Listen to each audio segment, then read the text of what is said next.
এই কচু উঠানো হচ্ছে থেলে জাল দিয়ে দেখি মাছ। এই ভালো করে উঠা, উঠে যা, সামনে ধর উঠে যা।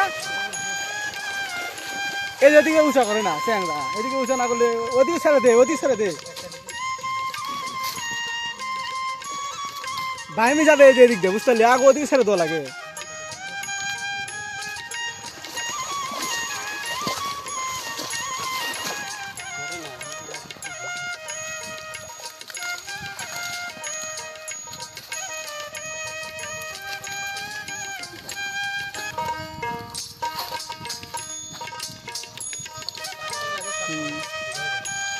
দেখতে পাচ্ছ কচু বন্ধু উঠানো হলো, এ বন্ধু মাছ দেখতে পেলাম না।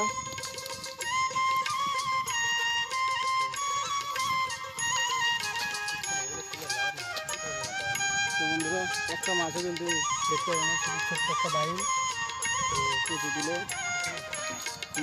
রে। এই তো বন্ধুরা এটা আগের মাছ।